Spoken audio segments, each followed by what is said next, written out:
Hello, hello, everybody. Hello, ladies and gentlemen. This is Rob and Rob podcast. We are ready for the next episode. My dad will be interviewing me. So he will be asking me all the questions that he has about my ideas, my plans, my goals. So I am very excited to see what he has to say, what direction, what he wants to know. And hopefully it will inspire you in your goals, your plans, and your dreams. All right, so let's get it started. Where All we at? righty, all right. Good morning. Good morning, Robyn. How are you doing today? I am great today.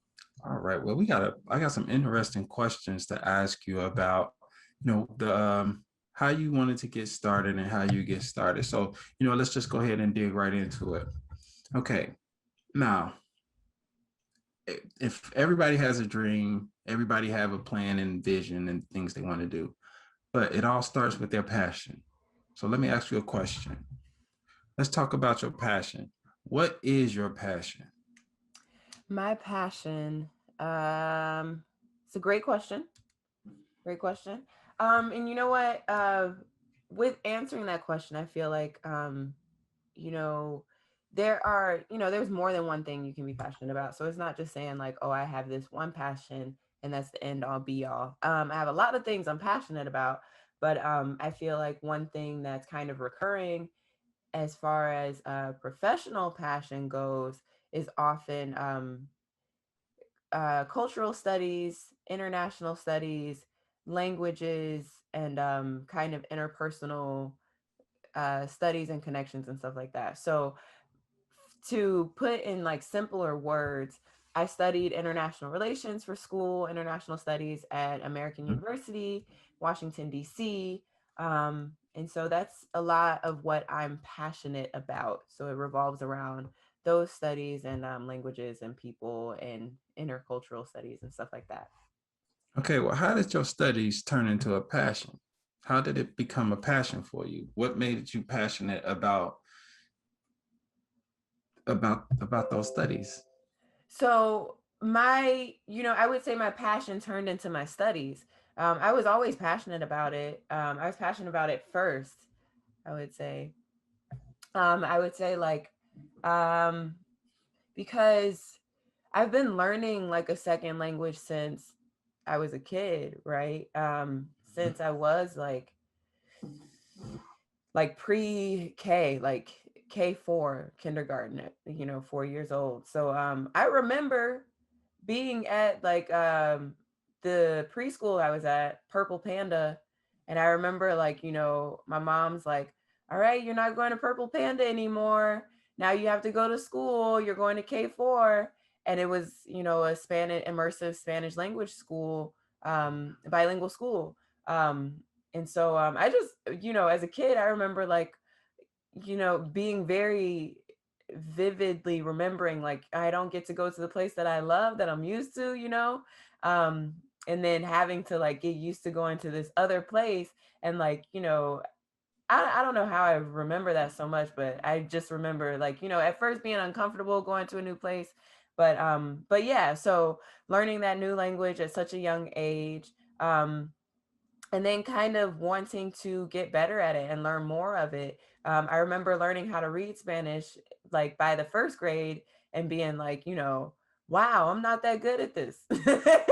Like, Mm-hmm. and wanting to kind of like learn it better and learn it more. So, um, those are kind of the places where that passion started.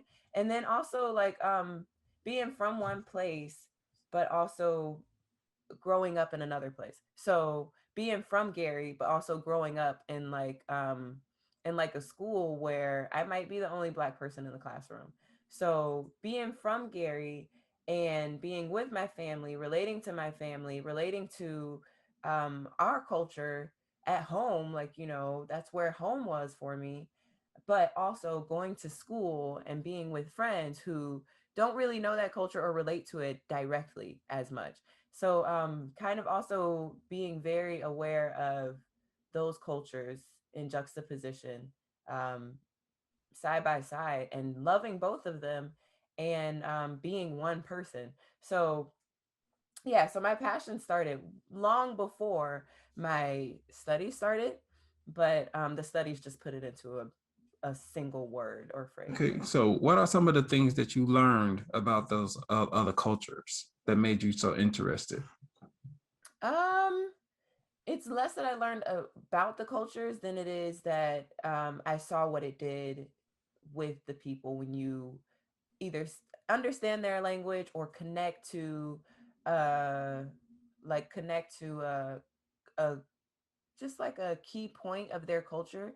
What happens is that like when you kind of speak that same language, or when you can resonate with something at the heart of their culture, immediately the walls fall down, and you have that room to connect with that person or with these people, um, in a way that, like, otherwise no one else could or would be able to. So like, just seeing the way that people become, they feel at home, that's always been like a joy to see, like just make people feel at home no matter where they are, even if they're not at home, but they feel like they are with you.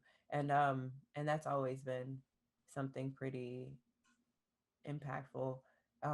So yeah, like seeing those walls come down.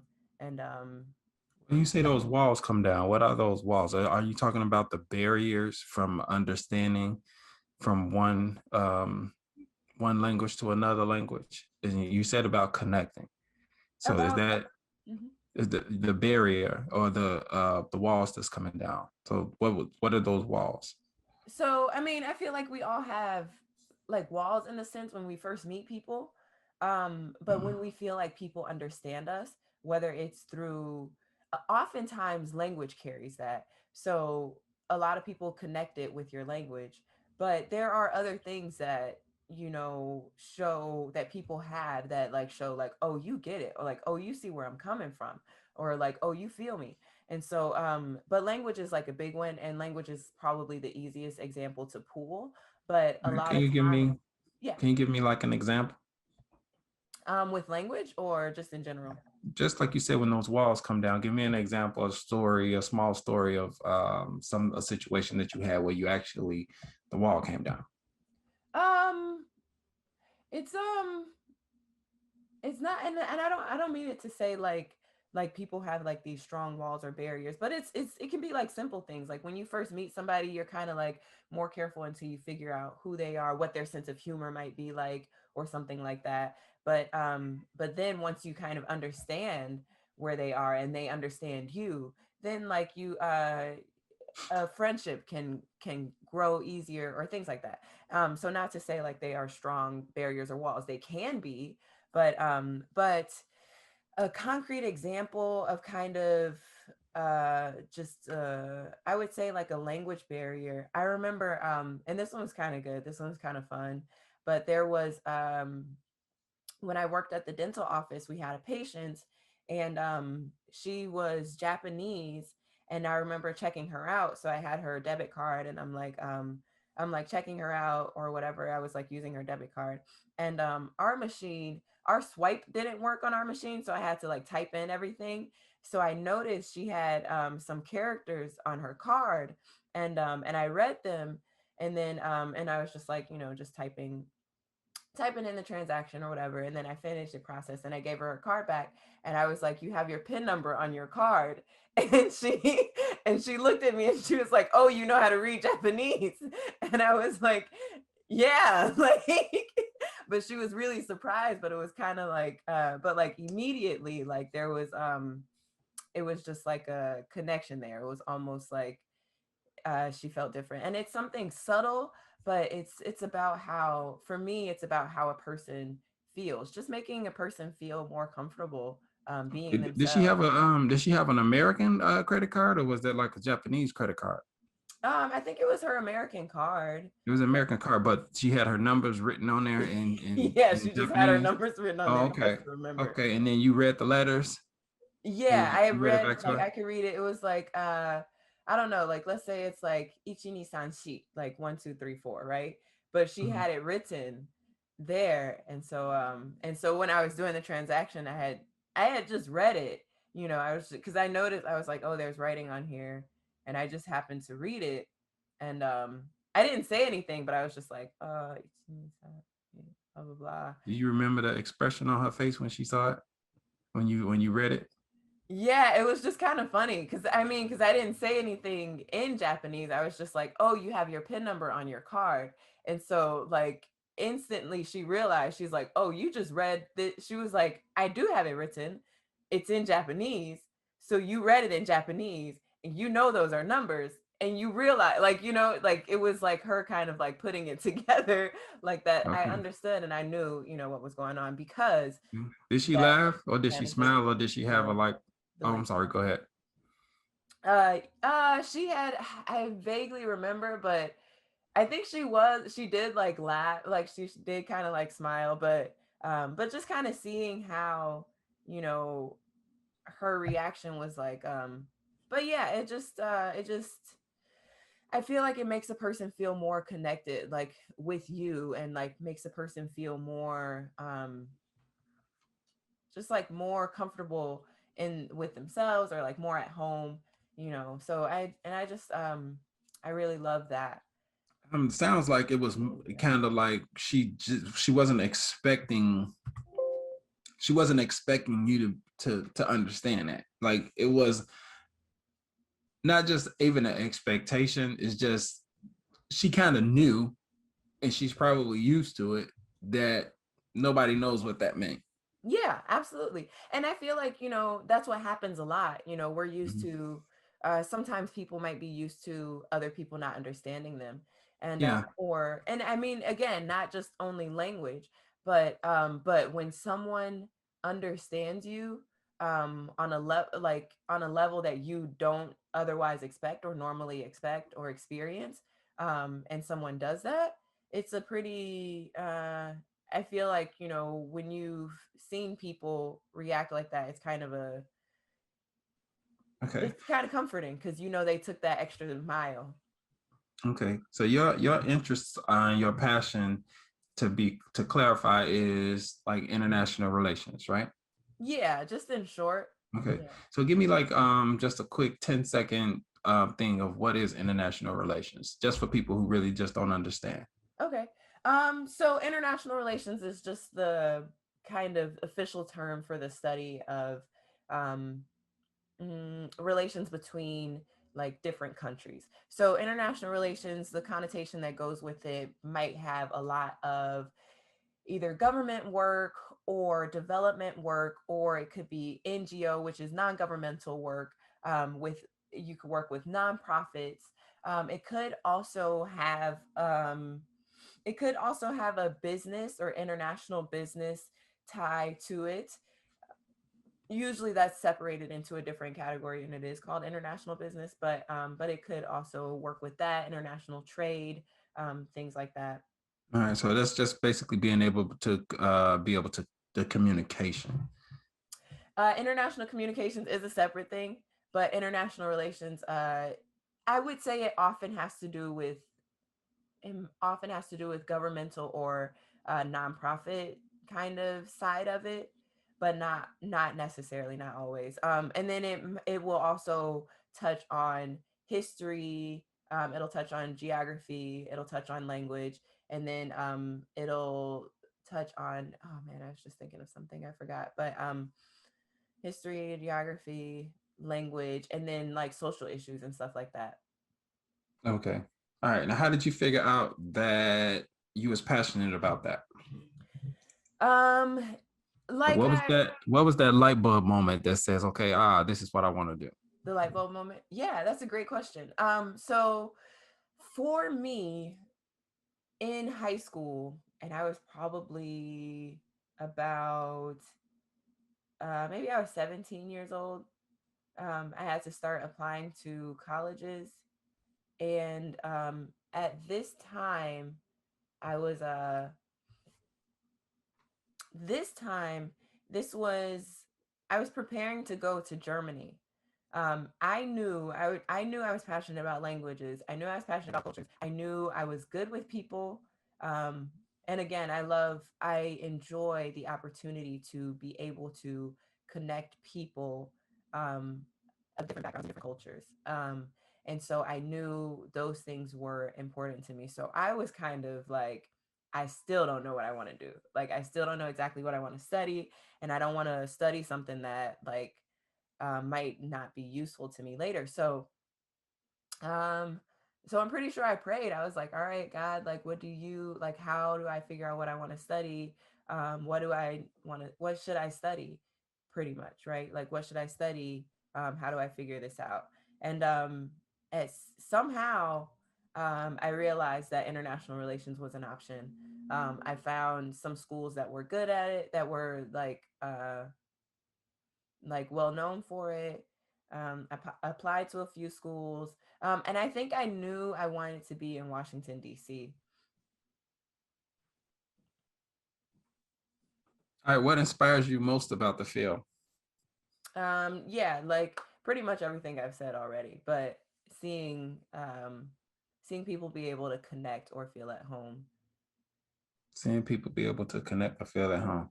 Okay. What's the other question? What is your first memory of working in the field? My first memory of working. Okay, so I would say like you don't not maybe not necessarily like an official job, but like just kind of like operating in that element or field. Um, Mm-hmm. I would say, yeah, I kind of like touched on that too, but like my first memory would be like bilingual school and then growing up in one place and connecting with, you know, my home culture, but then also operating in the culture at like school or, you know, Yeah. Okay. yeah. Okay. When did you decide to start your own business? Um, Let me see. Give me 1 second. Hold on. Okay. I'm sorry. What was the question again? How did you decide to start your own business in this field? Okay. Um, so I think you just realizing that that my current job and like my most recent jobs were all like not good enough in some way, shape, or form. Like either they didn't pay enough or they weren't exactly like they weren't like really what I was interested in. Like one of them, like you're serving like a community and people like that, but it wasn't like international or intercultural at all. And so I was just like, I'm not really interested in that. And then like they didn't like pay well enough. I'm like, I'm working so hard and I know I'm smart. Like I know I'm smarter than this. Like I might not be the smartest person in the world, but I'm not a sack of rocks. So I'm like I'm like more valuable than you know what I am being compensated for. And I'm like, that's not it's not working because I'm working way too hard um for this, you know. And so and like also realizing like they say like birds of a feather flock together. There's a proverb on like you know the people you're around and stuff like that, but and so I'm like, okay, the people who I'm connected with and the people who I'm friends with and the peers from my schools and stuff, like they're doing really well in like their fields and everything. And I'm like, I'm not doing well enough for me. You know, like I'm not like what I um want to be doing is not what I am doing doesn't look like what I want to be doing. So I was just like the best approach would be for me to make make an approach, if that makes sense. You said, okay, you were saying that it's not, it wasn't basically making enough money for you, right? It wasn't compensating you for what you felt like your current job. It Yeah, that wasn't was one of the compensating you. things. Yeah. But what if it was? What if your job that you had that's outside of your business now? What if your job was compensating you? But then Yeah, so like you said, you wasn't feeling like you wasn't interested in it. See, sometimes that's why I think people it's people have this thing. well, issue I'm really don't have the words for it. It's just that people work in the field. Okay, well, I'm making a lot of money doing this, or I'm working in this field and I'm not making a lot of money. All right. The thing to me is like about your passion, your dreams, your desires, your God-given purpose. To be able to work in that is kind of priceless. The reward of it is being able to financially take care of yourself in something that you love to do or that you're passionate about. So, what was that moment that made you say, okay, well, I guess you answered it where you said, well, you wasn't making enough money, right? Yeah, I mean, I always knew, um like I knew, because that was one of the reasons, but I also knew like it wasn't what I was passionate about. It wasn't my field, so I was exerting a lot of energy and effort into something that I was like, at the end of the day, I still want to be doing something else. At the beginning of the day, I want to be doing something else. so so I was like, I'm coming here and don't like doing these things at all. Like not one of them was satisfying for me, to be quite honest. So I was just like, I'm not interested in this. I'm like, this is a means to an end. And on top of that, the means aren't doing it. So I was just like, I could do better by myself. And for me, I'm like, you know what? Let me think of my spiritual logic. I'm um, like you know Jesus says he's the beginning and the end. He says, like, I know the thoughts that I think towards you, thoughts of peace and not of evil, to give you an expected end, to give you a future. So he has plans for me. I am fearfully and wonderfully made. He knows my standing up and my laying down. So I'm like, he knows why he created me. He knows me from the beginning, he knows me from the end. He is the author, he is the creator. So I'm like, he is like King of Kings and Lord of Lords. So he is also my CEO, right? My manager. And so I'm like, if he can make me, he can give me a job and an assignment and work, and he can give me a passion so he can use it and he can make it fruitful. He is a God of increase, and not only increase, but he's the God of multiplication. So for me, I was just like, he doesn't only add to you, but he multiplies every time he does something. And if we look at, how he blessed Abraham, Isaac, and Jacob, it was always multiplication, or like, And Robyn. yeah. So yeah, all of that. Like for me, I was just like, if God gave me this passion, he can use it. so So now you're in it now. So now what's the plan now? so now, So like you said, I'm sorry, I don't want to cut you off. I just got to make sure we get these questions out. Okay, so you said your past jobs. Now you're into your new job, right? So you walked away from your job, and now you're venturing into your business, mm-hmm, correct? yes. Okay, so what is that like? It's pretty good. I still have a lot to do. I've picked up a few books that I want to be reading too. Working on the website, working on partnerships, and reaching out to people um who support the work, who I know are interested in it, and who are also passionate about it, or who can help me, like other organizations and stuff like that. Help me kind of get started and build a network. Okay, so what is your work now? So, what do you mean? What are you going to be doing? So, like, what's What the is yeah? projects What's I'm the working on? business? Yeah, what is the business now? So now it is Robyn Hood Educators International, RHEDI. So ready. Um, you can find out more information, getready.com. So get RHEDI.com. And and so right now we are starting with cultural exchange sessions. So because of the pandemic, we can't go to the countries, but we can still get involved with the cultures. So yeah, we are connecting people to learn about cultures and countries and backgrounds that they otherwise wouldn't have the opportunity to learn about. We'll start with you are learning about it, a presentation about the country, and then we'll go into actually doing an activity with the culture. So our first activities are cooking activities. So we will be preparing authentic dishes from each country. All right. I think you pretty much answered my question, but I want to ask a question and I want to get a direct answer because we only got like 10 seconds left. I want to make sure that we get this one question out. Mm-hmm. What is one thing, what is one purpose? What is one thing that you want to get, that you want someone who's listening and watching to get out of what you're doing? Um, to be able to connect with people from backgrounds other than their own. So, and being able to, you know, understand a person's culture and actually add value, like let it add value to their own lives. And through that, we I believe, like, we can connect to another person's culture and see, how those barriers melt in our own perspective,